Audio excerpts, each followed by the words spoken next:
This video is sponsored by Surfshark VPN. 2025 might be the best season in history. Or this video could age like milk and it be the most boring season of all time. 2024 has turned out to be amazing and is one of the reasons why 2025 is set up to be just as great, if not better. I mean, there's so many storylines to talk about, especially the potential for there to be a titanic title fight between 6 different drivers, but more on that later. Honestly, the way the grid has been shaken up this year, it feels like someone just ran a simulation on the F1 game. For starters, 2025 has a stacked lineup of talent, including some new faces. It's likely that 20% of next year's grid will be competing in their first full season. And I emphasize the word full because we've already seen Behrman and Lawson compete in races. But jumping into another seat as a super sub is different to actually having a contracted seat for a full year, mainly because of the pressure. I mean, just look at Colapinto. This guy literally has nothing to lose. Every race, he's pretty much just happy to be there because there's no guarantee he'll get another opportunity like this again. To put it simply, he's just enjoying the moment. And I think because he's in such a relaxed frame of mind, he's able to perform so well. Also, fans don't expect as much from him, so anything great he does gets praised. And with that praise, his stock on the driver market also rises. Same with Ollie and Liam. But now, they're going to have the added pressure of meeting certain expectations on a consistent basis. It's going to be sink or swim.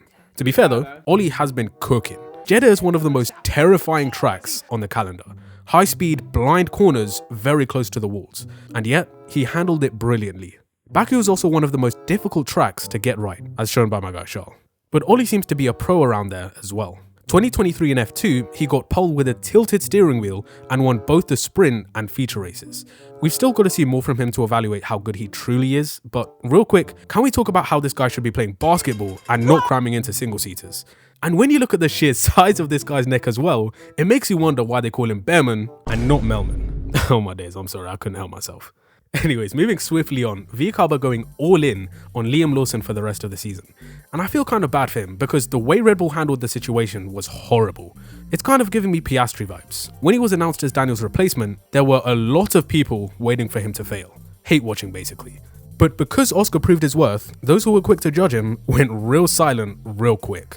I feel like we're gonna see a similar situation play out with Liam. It all just depends on how well he does against Yuki. One thing is for certain though, I shall be rooting for him because he's a fellow cars enthusiast. Anyone who's a fan of Lightning McQueen is my friend without introduction. His first race of the year will be Kota, which is a sprint weekend. Probably the worst time to be entering a team mid-season, but it is what it is. Okay, so this video was actually supposed to be released last Friday before Kota, but I ran into some issues. So this is a post-edit voiceover. And as we know now, Liam bossed that first weekend. He successfully passed stage 1, so now let's see what he can do in Mexico. Anyways, back to the video. We're going to have a lot to dissect on Monday, and by the way, I'm going to make these post-race reviews a regular thing going forward because I enjoy making them. So if you want to make sure you never miss one, be sure to subscribe and hit the bell. I'm not going to expect too much from Liam though, because we all know how bad RB strategies can be. But honestly, I'm just hoping Josh Revel didn't curse him. And if you've watched enough of this man's videos, you'll know there's a recurring theme to them. Beautiful thumbnails, quality storytelling, and Surfshark sponsorships. Well, ladies and gentlemen, today I am following in his footsteps because this video is sponsored by Surfshark VPN. For those of you who don't already know, a VPN is essentially a tool that encrypts your internet traffic and hides your IP address. So for those nosy companies who are always trying to snoop around and collect your data, Surfshark protects you from that. In addition, let's say you're out and about and for whatever reason, you need to connect to public Wi-Fi. This can be a goldmine for hackers, so you're going to need protecting. Suffice to say, a VPN provides exactly that by encrypting your online data and securing your personal information. Another reason why I love using Surfshark is because certain movies just aren't available in my location. Since I live in the UK, sometimes I can be scrolling for hours and literally nothing interests me. But hold up, I can just use Surfshark to virtually hop to Australia and boom! We've got bangers like Oppenheimer, The Dark Knight, Super Mario Bros. Gone are the days where you're limited by your geolocation, because now you can pretty much just spawn anywhere. So where can you actually get Surfshark? By going to surfshark.com/BMPH, you can get up to an extra 4 months for free. Also, if you decide it's not for you, you can get your money back within the first 30 days. But considering all the benefits for just a couple quid a month, that's a fantastic bargain. Again, click the link in the description, and thank you to Surfshark for sponsoring this video. If only someone sponsored my racing career, I would have been the one replacing Lewis Hamilton and not Antonelli. And remember how I was talking about pressure for the likes of Behrman and Lawson? Yeah, this 18-year-old boss man takes it to a completely different level. I've already made an in-depth video why I think he's the most anticipated rookie ever. But in all honesty, the more I listen to him speak, the more I'm convinced that he'll thrive in this sport.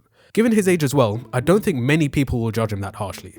And even if he does get a little bit of shtick for mistakes he'll inevitably make next year, he's got the full support of Mercedes behind him. Having said that though, I really hope that they don't overprotect him. Sometimes I think it's beneficial to get roughed up a little bit to give him that extra motivation to prove people wrong.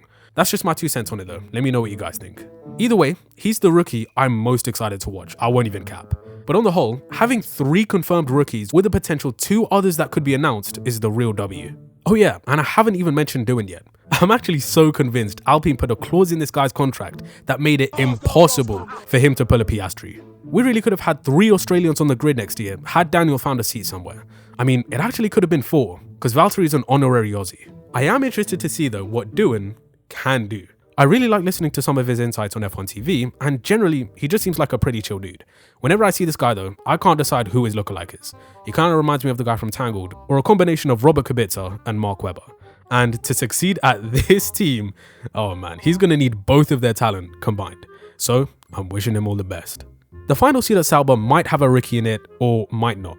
I'm thinking maybe Bortoleto, Colapinto, Porsche, although that's a proper reach. Alternatively, they could just go with Bottas, which I wouldn't be mad at. Having re-evaluated his season, I can honestly put my hands up and say Valtteri has actually been very solid, just unlucky.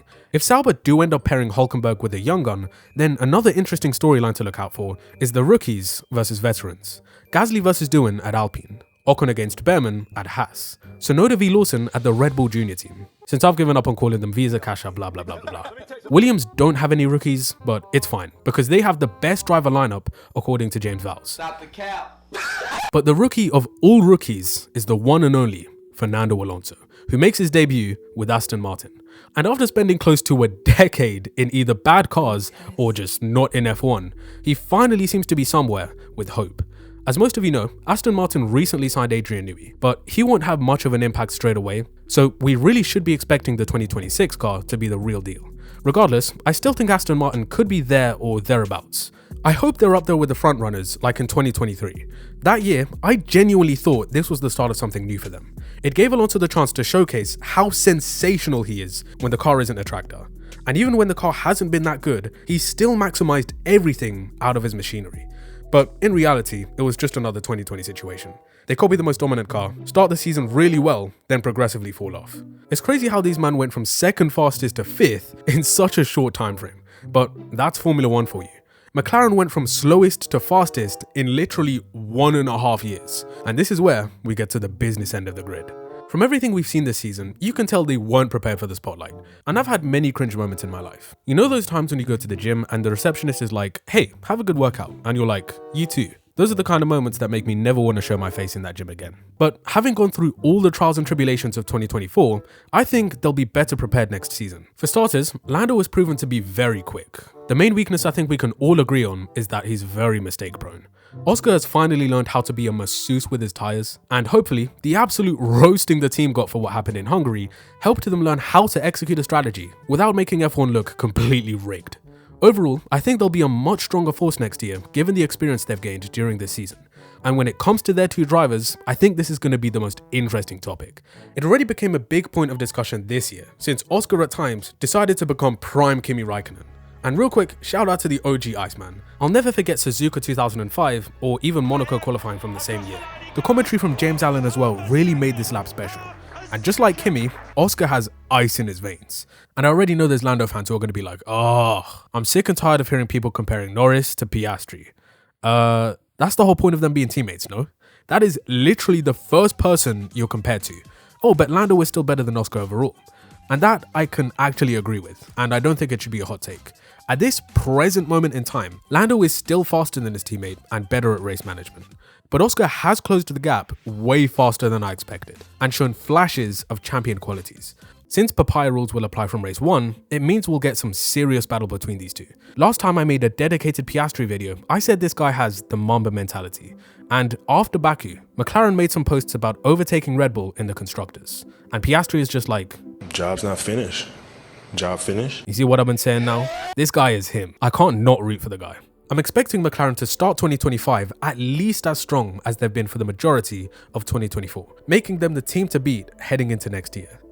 Again, this is another post-Coda update. McLaren weren't as dominant as I thought they'd be. Ferrari seemed to have solved the porpoising they had earlier in the year when they introduced that upgrade in Spain. And Red Bull's upgrades at the US Grand Prix have brought them back into contention. So at this point, I don't know. Everything is just super unpredictable at the moment. Different tracks and conditions suit some cars more than others, so it's really hard to tell who has the advantage. Now, having said that, I think it's time to introduce some heavy bias. I'm counting the days. I genuinely never thought I'd see the day he would actually join Ferrari. Always seemed like some kind of pipe dream or alternate reality. But nah, this is happening for real. And I'm gonna just get straight into being delusional. These guys are gonna be championship contenders. In fact, I'm gonna go as far to say that with this driver lineup, they're gonna smoke everyone. I should really know better considering Ferrari's history of getting their fans hyped only to brutally disappoint them. We could very well pull up to Australia with Hamilton and Leclerc battling it out for P5 and P6. But Lewis's arrival just feels like a fresh start. Almost a completely new journey, if you will. Having a driver like that believe in your project must be extremely motivating, and he's not treating it like some kind of retirement shelter. For anyone saying that, y'all really don't know who Lewis Hamilton is. I don't care if he's 40, 45, 50, okay, maybe that one's a bit of a stretch. But as long as he's motivated, everybody's got to watch their back. With Charles, it feels like he's just about entering his prime. From the way he's driven this year, I can tell the dude is a lot more refined in his driving. And who knows where he could have been without that stretch of races of bad luck from Canada through to Silverstone. Man, that was actually so painful. The real conversation we should be having is if Ferrari will get a car together that is actually capable of competing for the championship. The problem won't be the drivers. I mean, this is about as good as a lineup as it's gonna get. The problem will either be strategy or some upgrade that doesn't work, or I don't know, the car has 3 wheels, something team related. The only way I'll say the blame can be solely pointed at the drivers is if they're racing wheel to wheel and make contact. Which yeah, can happen, but they're both smarter than that. This combo against the McLaren boys for the championship, yeah, sign me up right now. We also got to find a way to include this guy, but it all depends on Red Bull. Max will obviously perform well, that I have no doubt about. I am concerned though that the car won't be there for him to actually make a difference. It's still too early to say what the exact state of affairs will be next year. Ideally, Ferrari, McLaren, Red Bull and Mercedes all have similarly matched machinery. I would include Aston in that too, but I don't think they'll make up such a big deficit that quickly. Those 4 teams I just mentioned are the only 4 teams to have won multiple Grand Prix this year, and I expect it to stay that way in 2025. Meaning, we could have 6 drivers competing for the championship if everything materializes perfectly. I'm not including Antonelli for the sole reason that he's a rookie and he'll need some time to adjust. And Checo has simply never put up a good championship fight even when the Red Bull was miles clear of everybody. Now the cars are much closer, I don't expect things to change. But everyone else, Hamilton, Verstappen, Leclerc, Norris, Piastri and Russell. I don't think it's a stretch to say that any one of them could take the title next year. Again, this is very dependent upon their teams giving them that opportunity by providing them with a competitive car. But the prospect alone is one of the most beautiful. 2010 was like that. 4 drivers went into the final race with a shot at winning the title. I'm hoping next year will be the same, but even better. I'm going to do a proper predictions video closer to the start of the season, probably after testing, which will give us a realistic picture of where everyone will be.